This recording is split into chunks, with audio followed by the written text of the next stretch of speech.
You have power over your mind, not outside events.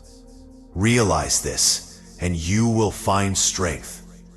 The happiness of your life depends upon the quality of your thoughts. Therefore, guard accordingly, and take care that you entertain no notions unsuitable to virtue and reasonable nature. Everything we hear is an opinion, not a fact. Everything we see is a perspective, not the truth. Waste no more time arguing about what a good man should be. Be one. Accept the things to which fate binds you, and love the people with whom fate brings you together. But do so with all your heart. The best revenge is to be unlike him who performed the injury. When you arise in the morning, think of what a precious privilege it is to be alive, to breathe, to think, to enjoy, to love. It is not death that a man should fear, but he should fear never beginning to live. The soul becomes dyed with the color of its thoughts. If it is not right, do not do it. If it is not true, do not say it. Very little is needed to make a happy life. It is all within yourself, in your way of thinking. The universe is change. Our life is what our thoughts make it. Never let the future disturb you. You will meet it, if you have to, with the same weapons of reason which today arm you against the present. He who lives in harmony with himself lives in harmony with the universe. Nothing happens to any man that he is not formed by nature to bear. Look within. Within is the fountain of good, and it will ever bubble up if you will ever dig. That which is not good for the beehive cannot be good for the bees. The art of living is more like wrestling than dancing, insofar as it stands ready against the accidental and the unforeseen. Our life is of a short duration, and how many troubles it brings with it. What need is there of suspicious fear, since it is in your power to inquire what ought to be done?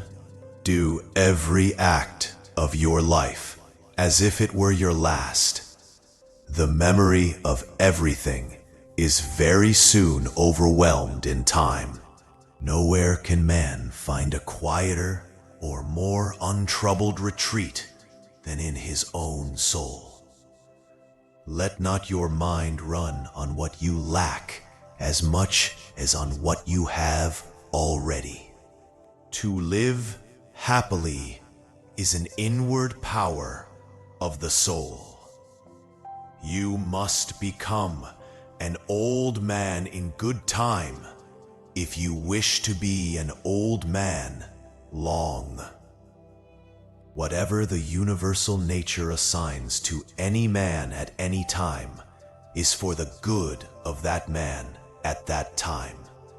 The only wealth which you will keep forever is the wealth you have given away. Execute every act of your life as though it were your last. How much more grievous are the consequences of anger than the causes of it?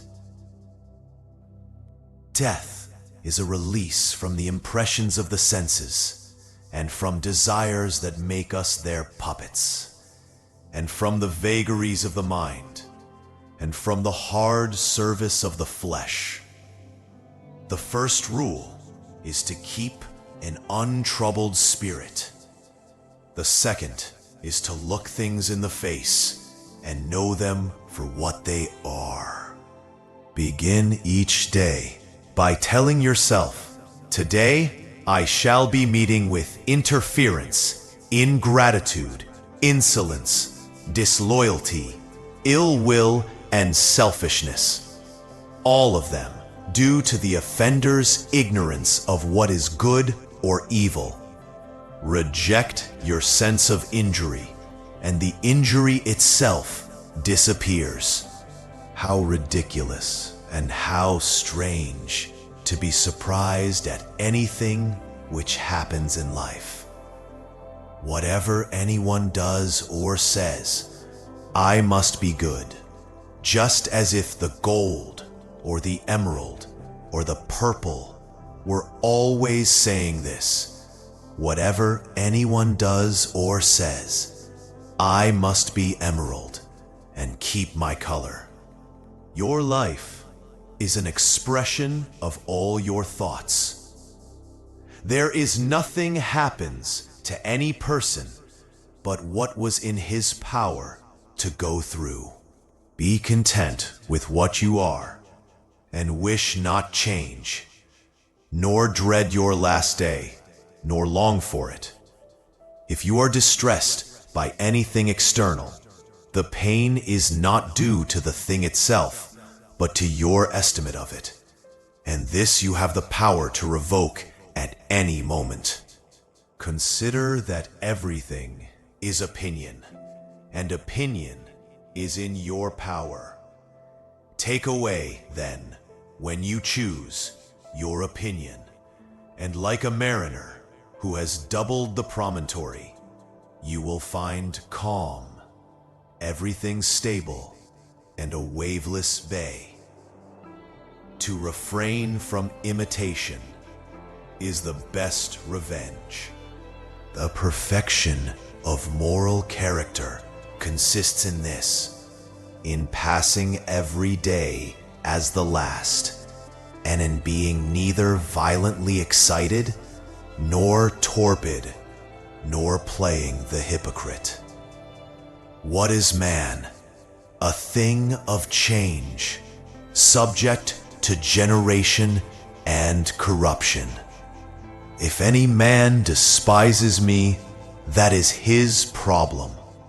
My only concern is not doing or saying anything deserving of contempt. In the morning, when you rise unwillingly, let this thought be present. I am rising to the work of a human being. Let it be your constant method to look into the design of people's actions and see what they would be at as often as it is practicable. Nothing is evil which is according to nature. A man's worth is no greater than the worth of his ambitions. Everything that happens, happens as it should, and if you observe carefully, you will find this to be so. The whole contains nothing which is not for its advantage, and all that is by nature for the advantage of the whole. Think of the universal substance, of which you have a very small portion, and of universal time, of which a short and indivisible interval has been assigned to you. Loss is nothing else but change, and change is nature's delight. To understand the true quality of people, you must look into their minds and examine their pursuits and aversions. The act of dying is one of the acts of life. All things are implicated with one another, and the bond is holy, and there is hardly anything unconnected with any other thing. A man should always have these two rules in readiness. The one, to do only whatever the reason of the ruling and legislating faculty may suggest for the use of men. The other, to change his opinion if there is anyone who sets him right and moves him from an opinion. What is not good for the swarm is not good for the bee. How much time he gains who does not look to see what his neighbor says or does or thinks, but only at what he does himself, to make it just and holy. Whatever is in any way beautiful has its source of beauty in itself and is complete in itself. Praise forms no part of it. Do not act as if you were going to live 10,000 years. Death hangs over you. While you live, while it is in your power, be good. Look at the stars, how they shine and glow. Some are brighter, some are dimmer, but all are part of the same vast whole. The mind, which is free from passions, is a citadel, for man has nothing more secure to which he can fly for refuge, and for the future be inexpugnable. To live the good life, we have the potential for it, if we can learn to be indifferent to what makes no difference. He who has seen present things has seen all, both everything which has taken place from all eternity and everything which will be for time without end. The world is nothing but change. Our life is only perception.